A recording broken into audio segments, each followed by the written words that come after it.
प्रेमचंद यादव का परिवार दोषी नहीं है और उनके घर पे बुलडोजर किसी भी दशा में नहीं चलना चाहिए। और अगर जो चला रहे हैं तो पूरे प्रदेश में जहाँ जहाँ अवैध कब्जे हैं वहाँ बुलडोजर चलना चाहिए। बुलडोजर चलाना तो हमको लगता है सरकार की मजबूरी हो रही है, क्योंकि अगर मुकदमा चलेगा तो 10 साल 15 साल 20 साल 30 साल चलेगा, एक पुश्त आएगा दूसरा पुश्त जाएगा, और वो समाधान जब नहीं होगा और सरकारी जमीन पर कब्जा हुआ है तो बुलडोजर ही एक माध्यम है कि उनको जल्दी से खाली हो जाएगा।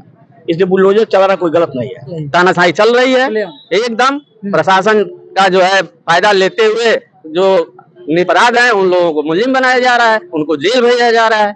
उनके खिलाफ अभी ये कार्रवाई होगी, बुलडोजर की कार्रवाई होगी। एकदम सोई हुई थी, पुलिस की नाकामयाबी ही है इस घटना को अंजाम देने की। एक तरफा हो रहा है, केवल प्रेम यादव के परिवार को ही लोग समझ रहे हैं दोषी। तो अभी तक सरकार क्या कर रही थी? अभी तक जो प्रशासन वो क्या कर रही थी? अपराधी को अगर सिद्ध करना है तो उस पर जाके उसको कार्रवाई करनी चाहिए ना। ये ऐसे ही कह देना चाहिए कि अपराधी है वो है। हमारे प्रदेश के मुख्यमंत्री ये कहते हैं कि कोई आदमी अगर जो हमारे एक गाल पे थप्पड़ मारेगा तो क्या हम उसको छोड़ देंगे? अगर जो हम हैं तो उस लायक हैं तो हम भी उसका जवाब देंगे। मंत्री जी को सोचना चाहिए कि अगर हमारे दरबार में 2000 लोग आते हैं तो क्यों आते हैं? इसका मतलब यह है कि उनका कोई सुनवाई जिले स्तर पे, तहसील स्तर पे, ब्लॉक स्तर पे नहीं हो रहा है। आज हमारे साथ तमाम अधिवक्तागण हैं, इनसे जानने की कोशिश करेंगे, क्योंकि आज सोशल मीडिया पर जो ये प्रकरण है जमीनी विवाद को लेकर, दो परिवारों ने जमीन विवाद के चक्कर में अपने परिवार के सदस्यों को खो दिया और वहीं ब्राह्मण परिवार ने 5 लोगों को खो दिया और बच्चे पर लगातार जो जमकर बवाल हुआ। और उसका प्रकरण अब देश में, अगर आप बात करें उत्तर प्रदेश के राजनीति की, तो राजनीति में भी लगातार, चाहे वो सपा हो या चाहे भाजपा हो, लगातार लोग राजनीतिक रोटियां सेकने लगे हैं।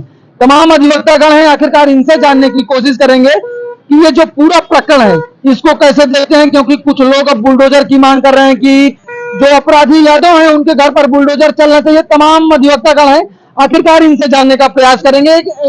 आखिरकार जो ये देवरिया का कांड है सर, ये पूरे देश में अब चर्चा का विषय बना हुआ है। सर, ये जो प्रकरण है इसको कैसे देखते हैं? यह प्रकरण जमीनी विवाद का है और इसमें जो कुछ हुआ है वो गलत हुआ है और मानवता का गला घोटा गया है। अगर एक तरफ कोई हत्या हुई, दूसरे तरफ के लोगों को अगर किसी ने शांत कराया होता है तो हो सकता था कि ऐसी घटना दोबारा नहीं हुई होती। इसमें पुलिस की भूमिका संदिग्ध है और इसमें राजस्व कर्मियों की भूमिका संदिग्ध है। इन दोनों के नाकामयाबी के चलते यह घटना घटित हुई है जो समाज को शर्मसार करने वाली है। तो क्या लगता है कि योगी जी कहते हैं कि कानून राज है, वहीं पर बुलडोजर चलाने की बात चल रही है लगातार, चस्पा भी कर दिया गया है 5 अपराधियों के घर पे, तो क्या बुलडोजर चलाना सही मानते हैं आप लोग? अगर बुलडोजर चलना चाहिए लेकिन बिना जांच फरोख्त के नहीं चलना चाहिए। कहीं भी बुलडोजर लगा के बिना जांच के किसी का घर नहीं गिराया जाना चाहिए। और योगी जी का जो कानून व्यवस्था है वो एकदम लचर है और ध्वस्त हो चुका है। अब योगी जी का भाषण लखनऊ से ही चलने वाला है। यहाँ लगता है कि योगी जी का कानून व्यवस्था पूरे प्रदेश में गड़बड़ हो गया है। नहीं, वो तो कहते हैं कि लाइन ऑर्डर मेंटेन है, कोई अपराधी छू से पूर्ण नहीं करता सकता पूरे कहने में कुछ जाता नहीं है। प्रभु ने जब जवान मुफ्त का दिया है तो जो मन करे वो बोल लीजिए, लेकिन संविधान इसको रोकता है कि वही बात बोले जो समीचीन हो। गलत बात बोलने का कभी प्रयास किसी को नहीं करना चाहिए। अच्छा, जो बुलडोजर का निर्णय ले लिया जाता है, क्या हर समाधान का केवल यही एक इलाज है और समस्या का केवल एक समाधान है बुलडोजर चला देना? किसी का बुलडोजर चलाना तो हमको लगता है सरकार की मजबूरी हो रही है, क्योंकि अगर मुकदमा चलेगा तो 10 साल 15 साल 20 साल 30 साल चलेगा, एक पुश्त आएगा दूसरा पुश्त जाएगा, और वो समाधान जब नहीं होगा और सरकारी जमीन पर कब्जा हुआ है तो बुलडोजर ही एक माध्यम है कि उनको जल्दी से खाली हो जाएगा। इसलिए बुलडोजर चलाना कोई गलत नहीं है। अच्छा, बुलडोजर की मांग करते हैं आप? हाँ, एकदम गलत नहीं है, सही है। अगर किसी ने कब्जा किया सरकारी भूमि तो खाली होना चाहिए ताकि विवाद तो खत्म हो। उसी को लेकर के विवाद बढ़ा हुआ है और हर जगह विवाद चालू रह रहा है, विवाद खत्म होने का नाम नहीं ले रहा है। कोई राजस्व कर्मी जो है अपना दायित्व तो नहीं मानता है, केवल पैसा लेने का काम करके उनकी जमीन को उनके जमीन में, उनकी जमीन को उनके जमीन में घुसेड़ रहे हैं और विवाद पैदा करने का काम राजस्व वाले कर रहे हैं। इस पर अंकुश योगी जी का होना चाहिए कि अगर राजस्व कर्मियों को ठीक नहीं करेंगे, पुलिस को नहीं ठीक करेंगे तो जनता न्याय नहीं पा सकती है। यह कटु सत्य है। 2014 से ये 23 का प्रकरण है, लगातार 9 वर्ष हो गया, लंबा अरसा है। क्या लगता है कि इसका कहीं ना कहीं मुख्य प्रकार से पुलिस की अगर व्यवस्था दी जाए तो उसकी लचर व्यवस्था है और राजस्व विभाग को भी जू नहीं रहेंगी अभी तक, क्या कहेंगे? एकदम सही है। 9 साल होने जा रहा है, ऐसे 9 साल में राजस्व कर्मियों ने अगर थोड़ी भी तत्परता दिखाई होती तो शायद यह घटना घटित नहीं होती। और घटना घटने में 2-3 घंटे का वक्त लगा है। पहली घटना जहां तक मुझे मालूम है 6 बजे हुआ, दूसरी घटना 8 बजे हुई, और वहां से 5-6 किलोमीटर पे ही थाना है, और वहीं देवरिया पकड़ी बाजार में पुलिस चौकी है जो 1-1.5 किलोमीटर पे है। पुलिस वालों को क्या ज्ञान नहीं हुआ होगा कि इतना हल्ला हो रहा है, इतना चारों तरफ भाग दौड़ हो रहा है, चारों तरफ मारकाट हो रहा है, और पुलिस वाले पहुंचे नहीं। हो सकता है अगर पुलिस वाले समय से पहुंचे होते तो इस घटना पर विराम लग गया होता। मतलब पुलिस कहीं ना कहीं कुंभकर्णी नहीं एकदम सोई हुई थी। पुलिस की नाकामयाबी ही है इस घटना को अंजाम देने की। पुलिस को सक्रिय होना चाहिए। आज भी रक्षक ही जब भक्षक के भूमिका में रहेगा तो अपराध रुकने वाला है नहीं। अच्छा, ये पुलिस के लोग जो जनता की सेवा के लिए, जनता की रक्षा के लिए बने हुए हैं, ये जनता की रक्षा से का काम तो कम कर रहे हैं, धन उगाही के काम ज्यादा कर रहे हैं। इसलिए गड़बड़ हो रहा है। अगर निष्पक्षता से जांच करें, घटनाएं रुक सकती हैं। ये मेरा दावा है, घटनाएं रुक सकती हैं। क्योंकि जमीनी विवाद का मामला पूरे प्रदेश में नहीं, पूरे देश में चल रहा है। देवरिया नहीं, हर दिन हत्याएं हो रही हैं, पूरे देश में चल रहा है। इसके लिए सरकारों को अच्छे ढंग से पहल करनी चाहिए, उसका निपटारा कराना चाहिए। राजस्व कर्मी न करें, उनको सस्पेंड करना चाहिए, बर्खास्त करना चाहिए। अगर वो राजस्व कर्मी ठीक ढंग से कर दें तो कोई विवाद नहीं रह जाएगा और मामले हल हो जाएंगे। यार रेवेन्यू का जो मामला है, डीएम एडीएम क्या चलता है, चाहे एसडीएम क्या, वो अभी जो त्वरित होना चाहिए, समरी नेचर का है, उसमें 6-6 साल 10-10 साल से पेंडिंग है। अगर 10 साल से पेंडिंग होगा पत्थर गढ़ने में, और 10 साल से पेंडिंग रहेगा नक्शा दुरुस्त होने में, तो न्याय मिलना तो समझिए कि यहाँ से कई 100 किलोमीटर दूर हो जाए, और न्याय किसी को मिलेगा नहीं। तो क्या मांग करते हैं आप लोग? एकदम इसमें त्वरित जो है निस्तारण की कार्रवाई लोग शुरू करें। समाधान दिवस चलाते हैं, 2000 दरखास्त बनता है और समाधान 2 का होता है, तो वो 1099 दरखास्त का क्या हो गया? उनके सारे डिपार्टमेंट के कर्मी वहां रहते हैं, सारे विभाग के लोग रहते हैं, उस समय निस्तारण नहीं हो पाता है। तो यह तो एक हास्यास्पद स्थिति है कि समाधान दिवस चलाइए और निस्तारण को होबे न करे। अच्छा, बहुत ही गलत हो रहा है। समाधान दिवस में समाधान हो नहीं रहा है और जनता दौड़ती है। मुख्यमंत्री जी को सोचना चाहिए कि अगर हमारे दरबार में 2000 लोग आते हैं तो क्यों आते हैं? इसका मतलब यह है कि उनका कोई सुनवाई जिले स्तर पे, तहसील स्तर पे, ब्लॉक स्तर पे नहीं हो रहा है। व्यवस्था अगर होता तो मुख्यमंत्री के दरबार में 2000-4000 लोग नहीं जाते। क्यों जाते लखनऊ और गोरखनाथ मंदिर में? ये व्यवस्था नहीं चला पा रहे हैं लोग, इनको निस्तारण नहीं करा पा रहे हैं। देखिए, राजा की हनक होनी चाहिए। पहले भी राजा रहे हैं, उनकी हनक थी। वो एक बार दिल्ली से बोलता था तो कांधार तक उसकी आवाज जाती थी, जबकि साधन जो शासन है उस समय साधन नहीं था। आज तो हमारे पास साधन है, हेलीकॉप्टर से 5 मिनट पहुंच जाते हैं वहां, लेकिन हम नहीं चला पा रहे हैं। हम केवल बोलते हैं और अधिकारी यहाँ मनमाना करते हैं। मतलब कानून व्यवस्था, हाँ, एकदम अधिकारी मनमाना नहीं छोड़ेंगे तो यह राजस्व का मामला चलेगा और हत्याएं होती रहेंगी। कानून व्यवस्था फेल हो गया है। क्या कहेंगे भैया, ये जो, क्योंकि ये जो हत्याकांड है, अब कहीं ना कहीं जो भी इसको सुनता है हृदय द्रवित हो जाता है, और पूरे देश की निगाह अब देवरिया पर टिकी हुई है इस कांड को लेकर। लेकिन इस कांड को लेकर अधिवक्ता क्या सोचते हैं? अधिवक्ता तो बहुत कुछ सोच रहे हैं। मेरा सोचना ये है कि जो भी ये कांड हुआ वो तो बहुत ज्यादा दुखद है, लेकिन हमारे प्रदेश के मुख्यमंत्री ये कहते हैं कि कोई आदमी अगर जो हमारे एक गाल पे थप्पड़ मारेगा तो क्या हम उसको छोड़ देंगे? अगर जो हम हैं तो उस लायक हैं तो हम भी उसका जवाब देंगे। तो अगर जो प्रेम यादव की हत्या हो गई और उनकी तरफ से कुछ लोगों ने जाके इसका प्रतिरोध किया, तो सिर्फ प्रेम यादव के ही लोग क्यों मुल्जिम बनेंगे? सुनने में तो ये भी आ रहा है, अभी हम वीडियो देख रहे थे कि पीड़ित परिवार जो है, दुबे परिवार की एक लड़की, वो ये खुद कह रही है कि वहां हाथापाई हुई हमारे भाई से और कुछ लोगों और अन्य से, और उसमें जो है उसको पीछे चोट लग गई और वो गिर गया। तो अगर जो इस तरह से हुआ तो योगी जी अपने कैसे रोड रोलर क्या बोलते हैं उसको, बुलडोजर क्यों चलाएंगे? पूरे प्रदेश में बहुत सी जमीनें हैं जो कब्जे में है, मुकदमे चल रहे कर दिए हैं, कह रहे हैं चस्पा हो गया, बुलडोजर चलेगा। अरे क्यों चलेगा भैया? अगर जो उनके यहाँ चलेगा तो बाकी पूरे प्रदेश में और पूरे इंडिया में जो अवैध कब्जे हैं वो क्यों नहीं हटाए जाएंगे? सिर्फ एक के ऊपर क्यों वार होगा? क्यों सिर्फ प्रेम यादव के ऊपर ही वार होगा? ये न्याय की मंशा है क्या?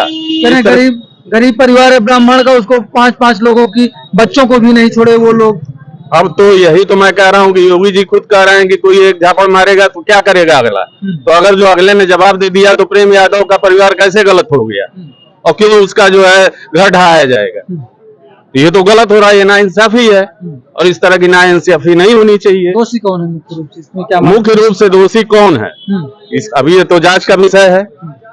उसकी बहन कह रही है कि नहीं पहले हत्या ही लोगों ने किया, तो उसके जवाब में अगर जो दूसरी घटना हुई है तो सही हुई है। क्या लगता है कि योगी सरकार की पुलिस सोई हुई थी, राजस्व कर्मी सोई हुई? बिल्कुल वहाँ पुलिस पहुंची हुई थी, उन लोगों ने कुछ नहीं किया, लाश तक निकालने का काम नहीं किया। जब वहाँ के लोगों ने आम लोगों ने निकालने का काम किया है तब जाके ये हुआ है। पुलिस की लापरवाही मानते हैं? बिल्कुल मानते हैं। कि अगर वो शायद सजग हो गए होते तो इतने लोगों की हत्या ना होती, इतने निर्मम लोग न मारे जाते। सिर्फ वही नहीं, अन्य जो आला अधिकारी हैं उनको भी अपने कार्य को सुचारू रूप से करना चाहिए, उसको लटकाना नहीं चाहिए। तमाम जमीनें हैं जो सरकारी हैं जिसपे लोग कब्जा किए हुए हैं, कोई कहता है हमारा वहाँ है, कोई कहता है हमारा वहाँ है, जबकि किसी का है नहीं और वो आपस में कट मर रहे हैं। तो क्यों कट मर रहे हैं? ये सिर्फ जो है प्रशासन की लापरवाही। प्रशासन की मानते हैं? क्या कहेंगे? युवा है, लगातार जो देवरिया की घटना है, पूरे प्रदेश में गहमा गहमी का माहौल बना हुआ है, इस घटना को लेकर कैसे देखते हैं? देखिए, जो अभी पहली जो घटना हुई प्रेम यादव की जो हत्या हुई उसका खुलासा अभी तक नहीं हुआ। उनकी हत्या को लेकर कुछ सवाल ऐसे हैं जो पुलिस ने अभी तक खुलासा नहीं किया है। प्रेम यादव उनके दुबे जी के घर जाते हैं तो जरूर किसी न किसी ने उनको या तो फोन किया होगा, क्या कारण था कि उनके घर गए हो, और घर गए तो क्या हुआ। हाँ, उसके बाद मान लीजिए उनकी हत्या हो गई, हत्या होने के बाद इनके घर के लोगों को सूचना किसने दिया? घर के लोगों को सूचना दिया तो किस तरीके से दिया कि ये प्रेम यादव यहाँ झगड़ा हुआ है, इनकी हत्या कर दी गई है। उसके बाद ही वहाँ लोग आए होंगे और इस तरह का उसने दुबे जी के घर पे हमला किया होगा। तो फोन करके सूचना उनके घर पे कौन दिया? अभी तक ये कॉल डिटेल जो सीडीआर निकाला जाता है, अगर प्रेम दुबे के मोबाइल का सीडीआर निकाला जाए, बस इसी चीज से घटना का खुलासा हो जाएगा कि घटना प्रेम यादव की हत्या किसने की। क्या मांग करते हैं? अगर आप अधिवक्ता हैं, बुलडोजर चलाने की मांग की जा रही है तो कैसे देखते हैं? क्या बुलडोजर तो ये अलग चीजें हैं, पहले तो मुख्य घटना ये है कि हत्या कैसे हुई, प्रेम यादव की हत्या कैसे हुई और बाकी जो दुबे जी के परिवार की वो हत्या होती है। योगी जी कहते हैं राम राज है, कानून राज है, तो क्या कहते हैं कि राम राज है प्रदेश में? हम राम राज्य की बात नहीं करेंगे, हम कानून की बात करेंगे, संविधान की बात करेंगे। हम तो कानून की, देश किससे चलता है? संविधान से चलता है। राम राज तो सामाजिक रूप से हो गया, सामाजिक रूप से जो चीजें हैं वो फॉलो किया। क्या कहेंगे जी भैया? कहना ये चाहेंगे कि जो भी ये सरकारी तंत्र है वो इस समय विफल चल रही है। सरकार को सोचना चाहिए कि दोनों पक्ष को लेकर चले, दोनों पक्ष को समान रूप से देखा जाए, ये नहीं कि एक ही पक्ष को केवल देखा जाए। यही हम कहना चाहेंगे। वो तो कह रहे हैं कि पूरे परिवार को मार डाले वो लोग जाके। नहीं, पहले देखा जाए कि शुरुआत कहाँ से हुई, वो तो जांच का विषय है। शुरुआत कहाँ से हुई? शुरुआत पहले हुई तभी तो उसका परिणाम आया। अगर परिणाम पहले ही खत्म हो गया होता, सरकार उसमें अधिकारी और पुलिस प्रशासन जो अगर चुस्त दुरुस्त रहती तभी ये सब घटना ही नहीं होती। लेकिन कानून अगर एक ने हाथ में ले लिया तो क्या लगता है कि आपको भी वही, आप तो एक अधिवक्ता हैं, पढ़े लिखे समाज से हैं, कानून को हाथ में नहीं लेंगे, कानून का रक्षा करेंगे। लेकिन योगी जी ये कहते हैं, उनका वीडियो बहुत वायरल हो रहा है कि अगर जो कोई एक झापड़ मारेगा तो दूसरा भी उसको मारेगा अगर जो सबल है। तो मेरे हिसाब से अगर जो योगी जी की नजर से देखा जाए तो जो भी हुआ है उनके अनुसार ही हुआ है और इसमें जो है प्रेमचंद यादव का परिवार दोषी नहीं है और उनके घर पे बुलडोजर किसी भी दशा में नहीं चलना चाहिए। और अगर जो चला रहे हैं तो पूरे प्रदेश में जहाँ जहाँ अवैध कब्जे हैं वहाँ बुलडोजर चलना चाहिए। पूरे प्रदेश में चलना चाहिए बुलडोजर, और जहाँ जहाँ अवैध कब्जा है हम चाहेंगे कि वही प्रशासन और सरकार अच्छी नीति से काम करे और सभी के भलाई के लिए काम करे। क्योंकि अन्याय हो रहा है, एक तरफा किया जा रहा है। एक तरफा तो हो ही रहा है, लेकिन हर प्रदेश बिल्कुल एक तरफा हो रहा है। केवल प्रेम यादव के परिवार को ही लोग समझ रहे हैं दोषी, और दुबे जी के परिवार से कोई प्रेम यादव के परिवार से मिलने नहीं जा रहा है। उनका तो परिवार ही कह रहे हैं खत्म हो गया। अरे भाई, अभी 3 लोगों से बचा कैसे खत्म हो गया है? अभी उनको 2 लड़के हैं और 2 लड़के अभी बचे हुए हैं और 50 लाख रुपए जिंदगी मौत से लड़ाया अनमोल, वो भी ठीक हो जाएगा। 50 लाख रुपए चंदा में मिल गया दुबे परिवार को। प्रेम यादव को परिवार को क्या मिल गया? भूमाफिया है, तो कह रहे हैं भूमाफिया है, कब्जा किया है, उनके कहने से हो जाएगा। ऐसे ही साबित कर देंगे, न्यायालय में आके साबित करें। अच्छा। कानून से यहाँ साबित करें कि वो भूमाफिया है, बार बार कह के, और आप उसका जो है घर तोड़वाना चाहते हैं, तो ये तरीका ठीक नहीं है। अच्छा। एक तरफा काम नहीं होना चाहिए। ग्राम समाजी जमीन को कब्जा किए, अवैध कब्जा किए हैं, तो तो हम तो कह ही रहे हैं, आप चलाइए बुलडोजर जिसपे कब्जा हुआ है, लेकिन पूरे प्रदेश में चलाइए। अच्छा। तब माना जाएगा कि हाँ न्याय हुआ है। सिर्फ प्रेम यादव के घर पे क्यों भाई? अच्छा, उनके परिवार में इस समय कोई भी मर्द है नहीं, सबके सब जेल में बंद हैं, और यहाँ पैसा कमाया जा रहा है, चंदे पे पैसा कमाया जा रहा है। तो ये क्या तरीका है?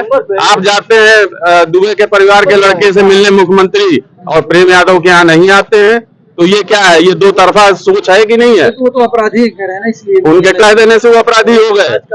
कहीं कोई सजा याफ्ता होना चाहिए ना। अपराधी था तो अभी तक सरकार क्या कर रही थी? अभी तक जो प्रशासन वो क्या कर रही थी? अपराधी को अवस्थित करना है तो उसको जाके उसको कार्रवाई करनी चाहिए ना, कि ऐसे ही कह देना चाहिए कि अपराधी है वो है। इतने दिन से चुनाव लड़के 14 से 10वां से दूसरा से चल रहा है, सरकार का दूसरा कार्यकाल चल रहा है, ये बताइए इतने दिनों से उसके ऊपर जांच चल रहा है, हर चीज उसको होना चाहिए कि नहीं? पूरा परिवार खत्म कर दिया, इसीलिए उनको सजा ये जो स्लोगन आप लोग बार बार बोल रहे हैं कि पूरा परिवार खत्म हो गया, तो मेरा ये कहना है कि पूरा परिवार नहीं खत्म हुआ है। अभी 3 लोग उसमें जिंदा हैं, और मेरे हिसाब से जो उनकी बहन कह रही है, जो उस घर की अपनी लड़की कह रही है कि वहाँ पे जो है मारपीट हुई, और उस मारपीट में यहाँ इनके पक्ष के लोगों ने जो है प्रेम यादव को मारा, कई लोगों ने मिलकर। वो तो कह रहे हैं कि मौका वारदात पर वो थे नहीं तो अभी जैसे अनमोल हॉस्पिटल में भर्ती था, वैसे वो लोग भी खत्म कर देते। नहीं, इसीलिए डरे सहमे हुए हम कह रहे हैं किसी एक पक्ष को ना देखा जाए, ठीक है? दोनों पक्ष को लेकर सुना जाए और उसके अनुसार काम किया जाए। किसी एक पक्ष को तबाह कर देना वो सरकार की नीति के अनुसार नहीं है। हाँ, बस हम यही चाहेंगे। क्या कहेंगे भैया, जो लगातार आपके यहाँ देवरिया चर्चा में बना हुआ है, इस कांड को अधिवक्ता है कैसे देखते हैं? ये भैया, ये तो जांच का विषय है। मेरी बात सुनिए, पहली बात तो इसमें निष्पक्ष जांच होनी चाहिए। क्या है, कैसे हुआ, क्या नहीं हुआ, जैसे कॉल डिटेल की बात आ रही, तमाम चीजें बात आ रही हैं। पहले तो ये तो प्रशासन, सबसे बड़ी बात तो जांच का विषय, जांच से ही सब कुछ खुलासा हो पाएगा, कौन सही है, कौन गलत है, कौन एग्रेसिव है, कौन एग्रेसिव नहीं है। सरकार काम करे, ये तो गवर्नमेंट की काम है। अच्छा, तो क्या लगता है कि पुलिस प्रशासन व्यवस्था बिल्कुल विफल रही? बिल्कुल बिल्कुल इतने निर्दोष की हत्या, उस पर हम शोक संवेदना करते हैं दोनों तरफ से, लेकिन ये प्रशासन की लापरवाही है, लचर है कि इतना बड़ा कांड हुआ। प्रशासन चाहिए होती तो इतना बड़ा कांड नहीं हुआ। बिल्कुल बिल्कुल बिल्कुल। प्रशासन ये सोच रही है कि कांड हो जाए तो हम जाकर वहाँ पे जांच करेंगे, उससे पहले मुस्तैद नहीं रह रही है, ना उसकी जांच कर रही है किसी चीज का। तो हम यही चाहेंगे कि निष्पक्ष रूप से दोनों पक्षों को देखा जाए, और पूरे प्रदेश में क्या देश में भी अगर कानून व्यवस्था सही करना है तो हर सरकार को यही करना पड़ेगा कि हर व्यक्ति को लेकर समान रूप से चला जाए। बोले थे कि जो भूमाफिया वगैरह रहेगा उसके घर पे बुलडोजर चलना तो है। भूमाफिया का ठीक है, जातिवाद और ये धर्मवाद, ये सब को छोड़ के सरकार को एक अच्छी नीति से काम करना चाहिए। हम यही चाहेंगे, जातिवाद ना होना चाहिए, ना धर्मवाद होना चाहिए। बस एक व्यक्ति है, इंसानियत है, इंसान को इंसानियत की तरह रहना चाहिए। बस क्या कहेंगे जी? आज की तारीख में भूमाफिया है कौन, जरा इसको चिन्हित किया जाए तो सारे के सारे बड़े लोग हैं। उनके खिलाफ कार्रवाई क्यों नहीं हो रही है? एक गरीब आदमी अगर जो पकड़ गया, थोड़ी सी जमीन अगर जो उसने कब्जा किया हुआ है, तो उसके ऊपर आप बुलडोजर चला देंगे, और पैसे वालों के ऊपर चलाएंगे नहीं। अब कह रहे हैं वो तो अपराधी है ना, 5-5 लोग गए थे। आप ये बताइए, कई मुकदमे उनके ऊपर कायम थे? आपको कोई जानकारी है नहीं, कोई मुकदमा नहीं, कुछ नहीं। एक बार वो ग्राम प्रधान रहे, एक बार जिला पंचायत सदस्य रहे। कभी भी कहीं कोई व्यक्ति को परेशानी होती थी तो आदमी दौड़ भाग के जाता था। और अगर जो किसी परिवार के मुखिया को मार दिया जाएगा तो क्या करेगा? मारने वाला तो देवेश है, वो भी मिश्रा है, तो फिर इसमें जात की बात क्यों आ रही है? वो उसने कबूला कि 3 लोगों को मैंने राइफल से मारा है, और दो और बचते हैं, हाँ पट्टू, और 2 और लोगों को चोटें आई, तो वो किनके द्वारा मारा गया? तो 2 ही 3 आदमी इसमें अपराधी दिखाई दे रहे हैं। आप 20, 50 और 100 लोगों को आप अभियुक्त बना रहे हैं। ये कौन सी जांच है और ये कौन सा कानून है? मतलब तानाशाही चल रही है। तानाशाही चल रही है एकदम। प्रशासन का जो है फायदा लेते हुए जो निरपराध हैं उन लोगों को मुलिम बनाया जा रहा है, उनको जेल भेजा जा रहा है, उनके खिलाफ अभी ये कार्रवाई होगी, बुलडोजर की कार्रवाई होगी। तो करो भैया, बुलडोजर की कार्रवाई करो अगर जो अवैध कब्जा है, लेकिन ये पूरे प्रदेश में होना चाहिए, सिर्फ एक परिवार पर नहीं होना चाहिए। जाति धर्म को लेकर नहीं होना चाहिए, किसी जाति धर्म को व्यक्ति को लेकर नहीं होना चाहिए, ये होना चाहिए। तो आप बहुत वरिष्ठ हैं, ये बताइए देवरिया में चर्चा हो रही जी, क्या कहें? चर्चा हो रही है, गलत है। मान लीजिए जो किया है तो मान लीजिए गलत है। हमको जो परिवार खत्म हो गया उसके साथ हैं कि नहीं? पूरा खत्म हो गया परिवार है जो पूरा। तो चलिए ये देखिए तमाम अधिवक्तागण हमारे साथ देवरिया से जुड़े हुए थे, जिन्होंने अपनी बात बेबाकी के साथ रखी। लेकिन अब आप देवरिया के इस प्रकरण को कैसे देखते हैं, अपनी राय देना न भूलिएगा। आप सभी हमारे साथ जुड़े, आप सभी का बहुत बहुत